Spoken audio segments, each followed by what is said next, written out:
Assalamualaikum warahmatullahi wabarakatuh. Sebelumnya, perkenalkan nama saya Wina Karviona dengan NIM 22059049.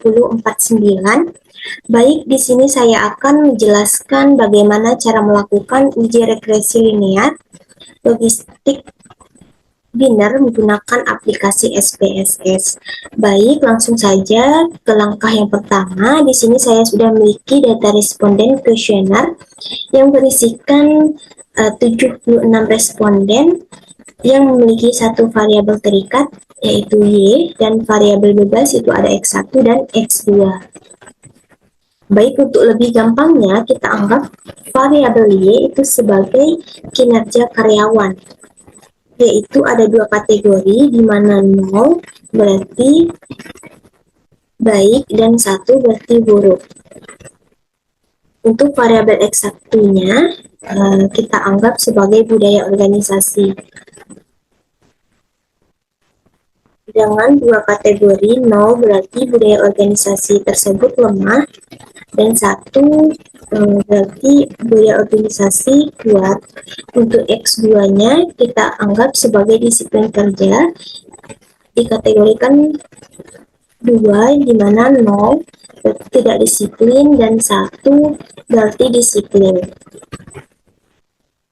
Baik, langkah selanjutnya itu kita inputkan data ini ke aplikasi SPSS. Baik, untuk datanya kita kopikan saja.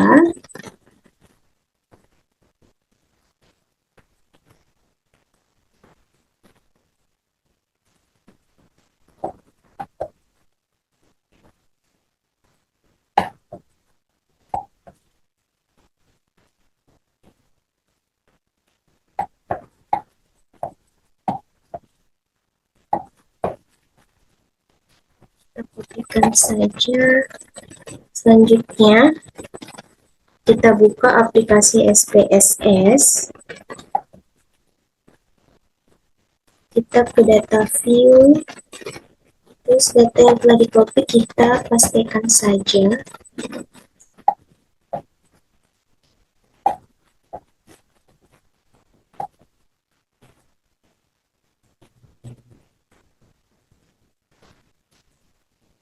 Baik, kita rapikan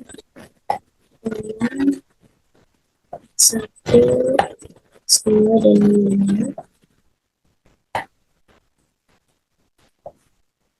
Baik, selanjutnya kita masuk ke variabel view. Untuk kolom name kita ganti dengan variabel X1, X2, dan Y. Untuk kolom type-nya kita ganti ke numerik. Oke. Sama untuk variabel X2 dan Y-nya kita ganti ke numerik. Oke, untuk kolom label itu kita masukin untuk X1-nya itu ada budaya organisasi. Untuk X2-nya disiplin kerja. Untuk variabel Y-nya itu ada kinerja karyawan. Baik, untuk kolom value-nya itu kita masukin untuk value-nya 0, labelnya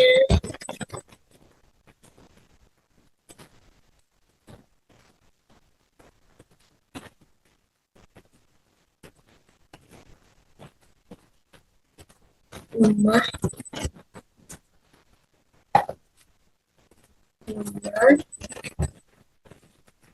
dan 1 labelnya kita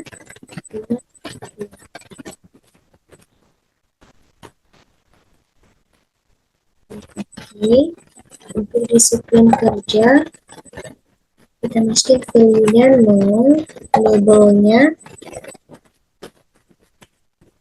tidak disiplin,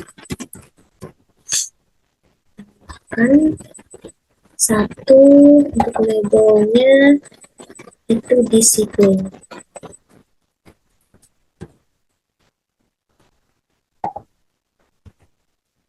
Oke, klik OK.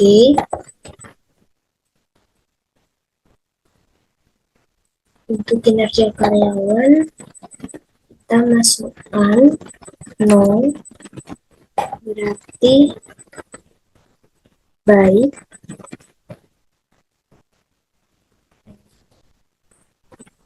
Maaf, 0 berarti buruk, dan 1 berarti baik.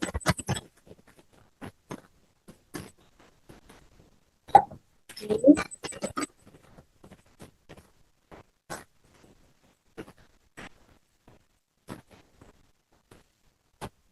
Tambahkan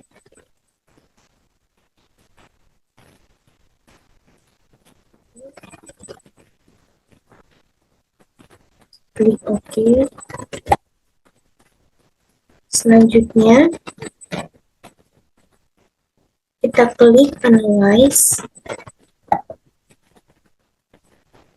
Kemudian setelah itu klik Regression dan lalu kita pilih Binary Logistic.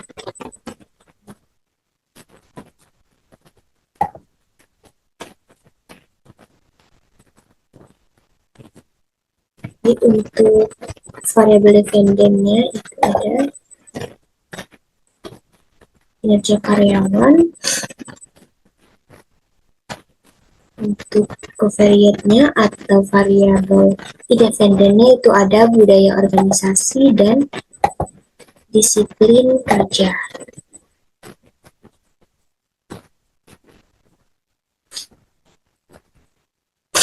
Lalu kita klik save. Di save ini kita centang probabilities, group membership, dan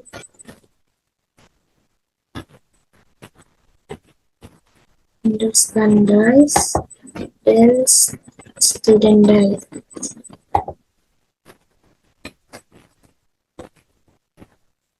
Lalu pada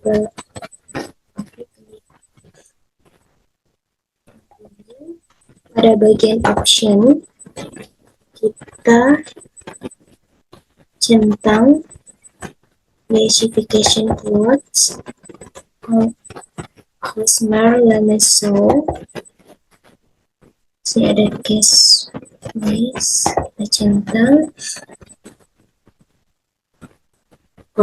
correlation, centang continue, klik OK. Baik, kita tunggu hasil uji regresinya.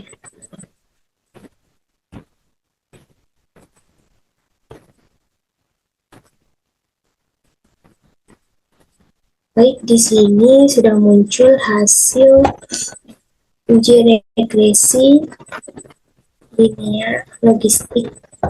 Baik, di sini saya akan menjelaskan hasil uji regresi linear logistik linear. Baik, untuk yang pertama yaitu ada case processing summary, di mana tabel ini menunjukkan bahwa dari total 77 data yang tersedia hanya 76 data yang digunakan dalam analisis karena satu data tidak lengkap atau hilang. Artinya hampir seluruh 98,7% sudah bisa dianalisis dengan baik, dan ini menandakan kualitas data cukup baik untuk dilakukan uji regresi logistik. Selanjutnya itu ada Tabel dependent variable encoding. Nah, tabel ini dijelaskan bahwa variabel dependent, yaitu kinerja karyawan, dikodekan menjadi dua kategori, buruk diberi nilai 0 dan baik diberi nilai 1. Pengkodean ini diperlukan karena regresi logistik biner hanya bisa digunakan untuk variabel dependen yang memiliki dua biner atau dua nilai. Selanjutnya yaitu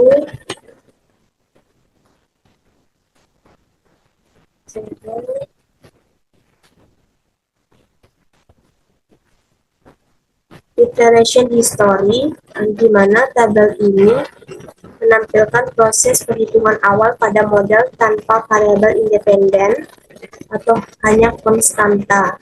Nilai min 2 log likelihood pada model awal adalah 105,306 yang akan digunakan sebagai pembanding saat variabel dimasukkan ke dalam model.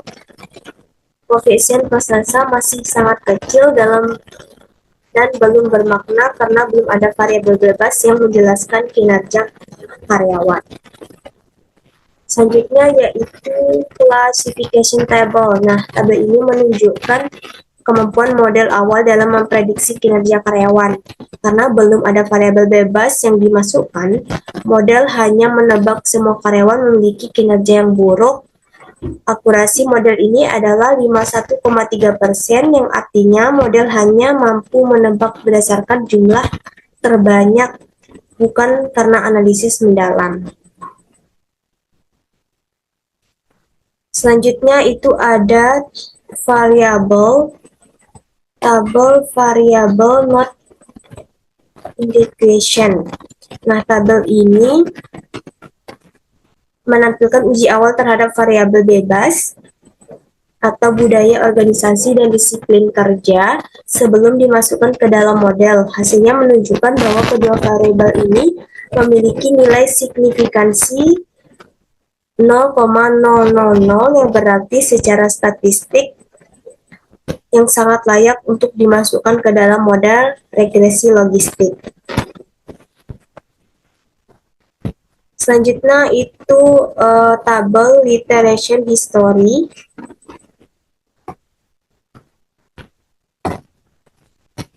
Tabel ini menunjukkan proses perhitungan setelah variabel bebas atau budaya organisasi dan disiplin kerja dimasukkan. Nilai min 2 log likelihood menurun menjadi 86,525 yang menandakan bahwa model menjadi lebih baik. Koefisien budaya organisasi dan disiplin kerja pun mulai terbentuk yang menunjukkan bahwa variabel-variabel ini mulai menjelaskan kinerja karyawan.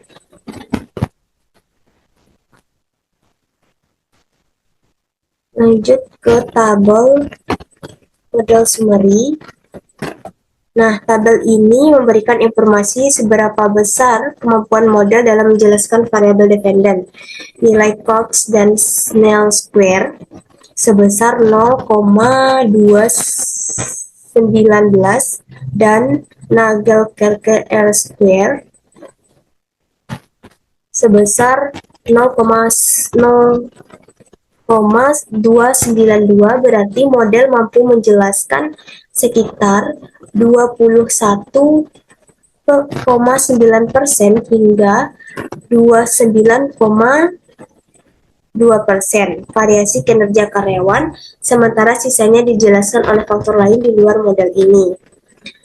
Selanjutnya itu tabel Cosmer and Tameso test.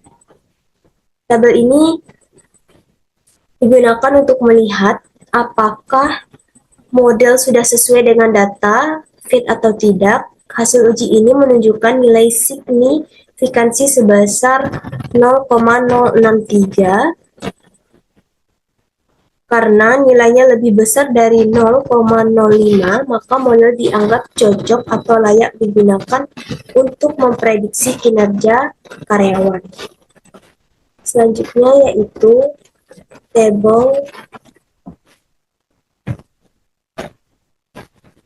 Classification Table. Nah, setelah variabel budaya organisasi dan disiplin kerja dimasukkan, model mampu memprediksi kinerja karyawan dengan lebih akurat.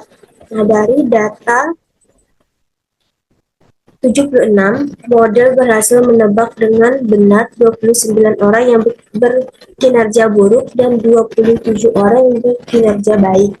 Akurasi total model ini meningkat menjadi 73,7%, jauh lebih baik dibandingkan model awal. Selanjutnya yaitu variabel in the equation. Nah, tabel ini menunjukkan pengaruh masing-masing variabel terhadap kinerja karyawan. Budaya organisasi memiliki nilai koefisien sebesar 1,535 dan signifikan dengan nilai sig itu 0,030, yang artinya budaya organisasi secara nyata berpengaruh terhadap kinerja karyawan. Nah, setiap peningkatan satu satuan dalam budaya organisasi akan meningkatkan peluang karyawan berkinerja baik sebesar 4,641. Sementara itu, disiplin kerja memiliki nilai sig 0,293, yang artinya tidak signifikan secara statistik. Selanjutnya yaitu tabel correlation metric.